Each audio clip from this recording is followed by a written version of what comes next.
פותחת את הדלת, כי מישהו דופק לי בדלת בכל כך דריקות חזקות ובעוצמה, אני מבינה שאולי זה גיל, אולי זה הבנים. שוב, לא היה לנו לא טלפונים, לא קליטה, לא חשמל, שום דרך לתקשר. אני פותחת את הדלת, והמחבל עומד ומסתכל עליי, מכוון את הנשק שלו ביד ימין, ורימון ביד שמאל, ואומר לי, אללהו אכבר מות על יהוד, במבטא איראני. איראני. אני עבדתי עם יהלומנים איראנים. תאמינו לי, אני לא אשכח את המבטא הזה בחיים שלי.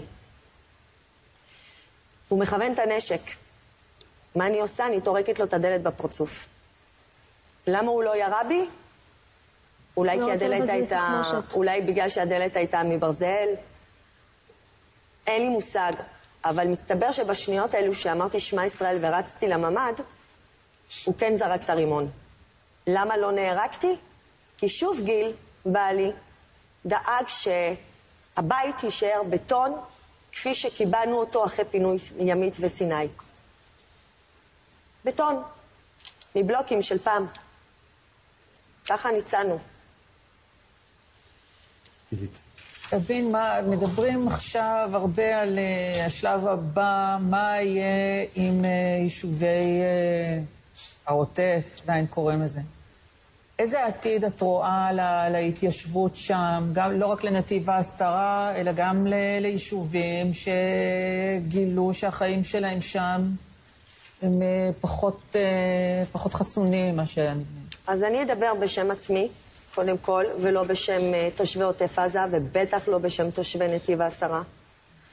אני אחזור לנתיב העשרה. לאותו המקום, איפה שבעלי נרצח. לאותו הבית. אבל יהיה לזה תנאי. ביטחון. אני שנים אמרתי וצפיתי את הרגע הנוראי הזה. וקיוויתי שצה"ל שומר עליי.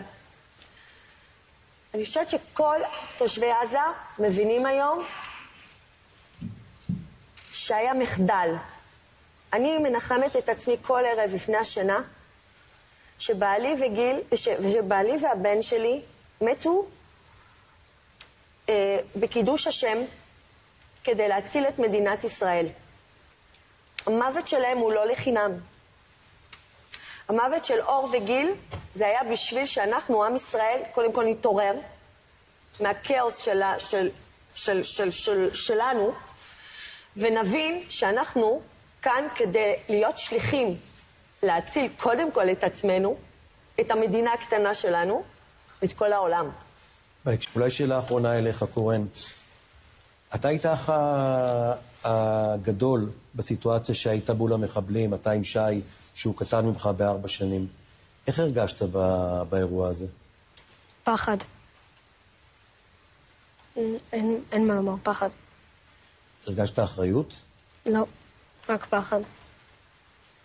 פחד וצער.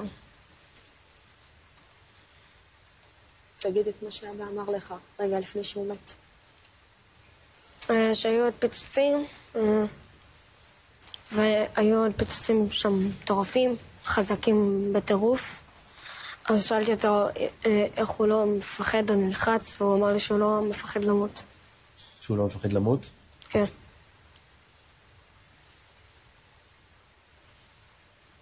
אתה רוצה להגיד משהו לראש הממשלה אם הוא שומע אותך?